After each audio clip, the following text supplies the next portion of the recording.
So I'm here to talk about the RabbitMQFMU, which maybe solves the problem that was asked by Jose earlier on. So I'm just going to briefly tell you what the connection for RabbitMQFMU is to digital twins, going to give a brief example, discuss the approach a bit, and then give you some details on how it actually works. So the idea is that you have some sort of deployed system and it continuously logs to a system log. Now you want to run a co-simulation or a digital twin in coordination with this deployed system. So you have some sort of entity picking it up and sending it to a message middleware node. This could be a RabbitMQ server. You then have the RabbitMQFMU running in your co-simulation over here, and it basically receives the messages or consumes the messages put here and makes it available to the FMI co-simulation. So this way you can sort of bridge the gap between the real world and the co-simulation world. So I'm going to give you a very brief example with the classical water tank that Hugo also showed, except that here we only have one water tank. You would like the water to be between these two. You have a controller, discrete event controller, you have a continuous time system. So I actually ran this case in an internal workshop in January, and the issue was that you could see that the orange line is the FMU, and the blue line was supposed to be the same as the orange line, but it was not. And this was due to some imprecision of real numbers, which I will get back to. So the example is that we have outputs from a previous co-simulation of the water tank, as I just showed you in the figure. We have a publish script that just publishes these values to the RabbitMQ server. These then comes into the RabbitMQFMU. You have an FMU that calculates the difference between the outputs of the RabbitMQFMU and the actual co-simulation of the water tank and the water tank controller. So all of this is available in an example online, and you also have a Docker image for the RabbitMQ server, and you have the Python script to publish data, and you actually have the data. So it should be good to go to try it out. Good. So here is a brief example of it in the INTO-CPS application. So as you can see, I have set up the example in INTO-CPS application. This is what the example on GitHub looks like. And here, if we look into the parameters of the RabbitMQ, you can see there is a precision parameter exactly related to the issue that I just showed you with the imprecision of real numbers. So if you try to co-simulate it, you can see that there is no blue line, the RabbitMQ line, because it is exactly beneath the orange line. So the precision, setting the precision to 10 solved it in this case. And all of these things are documented in the online user manual that I will give you a link to later on. So there you can see the blue line is just behind it.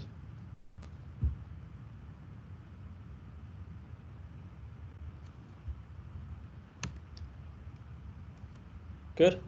So the approach that we did was that we sort of modeled our approach in TLA+, and then we used the TLAC model checker to check that it actually executed as we desired. So here is sort of what it looks like, where we have an FMU state and we have an environment state, where the environment is representing what is available on the server. I'm not going to go into details on this. It is available online. So what we also did was that we implemented the RabbitMQFMU in parallel because we needed an implementation early on. And the way we test the implementation is that we generate test cases while the TLC model checker is actually running them. And then we apply these to RabbitMQFMU tester. So yesterday we executed 32,000 tests, and some of them were skipped due to internal no operations within the model checker, but 22 of them successfully completed. And so far, no failures. So initialization is that if you have a RabbitMQFMU that would like to receive or would like to output 5 different variables, then we need to block and enter initialization mode because these outputs have to be available to the other FMUs. So what we do is that we receive all 5 messages, or we block until we receive them, and we use the latest timestamp of these outputs to define the actual output that creates an offset between the wall clock time and the simulation time. In do step, we read the messages, we extract the offset to get the simulation time, and this was the offset that was calculated in initialization. And then we set a message as a given output if it's less than the stepping 2 time, but it's newer than the current output. Or we can keep it for later if it's a future value. So the configuration, we have these parameters. I'm not going to go into details with these because it's also available in the user manual. But the precision one I mentioned, it's basically the number of decimals to consider in the communication step size and current communication time after you've converted to milliseconds. So this is the data received from the orchestration engine, but these are just real numbers and they can be imprecise. So this is why we need this. So max age, it's a parameter stating how old a message is allowed to be. And then look ahead is a measure of how many messages which you retrieve from the server on each processing. So if we look at how to represent an output from this RabbitMQFMU, then what we do is that we actually pass the model description file within the FMU, so we can look for this level, the name property of a scalar variable in the messages that are sent to the RabbitMQFMU.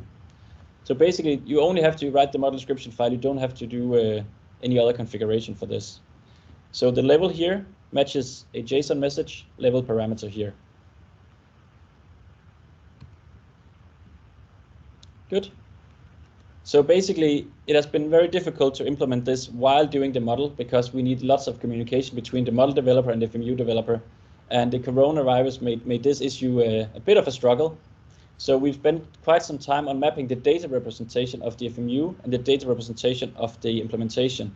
So this is just interesting in terms of the approach. But I think the best approach of the model checker testing approach has been the discussion on the semantics. And that was basically because we found that it was implemented one way in the implementation and another way in the GLA Plus model. So it's very interesting to see these two views on implementation, and sometimes one was correct, other times the other one's correct, so we could sort of fix one with the other and vice versa. So down below here you will find some links where you can find the FMU, the GLA Plus model and the test case generator, the example that I showed you, but also the documentation. So I hope that everything you need to use this is there, and it's ready to be used. We would love feedback. It has not been used in actual studies yet, so please go ahead and use it. And that was it for me. Oh, sorry. So the future work finished documentation. I actually finished it last night, so that's good. We need to execute all the tests from the model checker. I was just generating while we were talking here, and we have 1.8 million tests that we have to run now. So there's some work there. Then we need to send data the other way around from the co-simulation to the real system, and that will be in a later update. But it should be a more simple approach. And then after the summer vacation, we will start to build a digital twin case study where we'll use this for actually bridging the gap between the two worlds. That was it. Thank you. Thanks, Casper.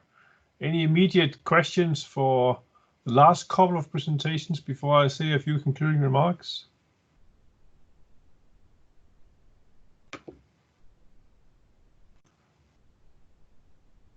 Jan, you have a question here about the data pathway.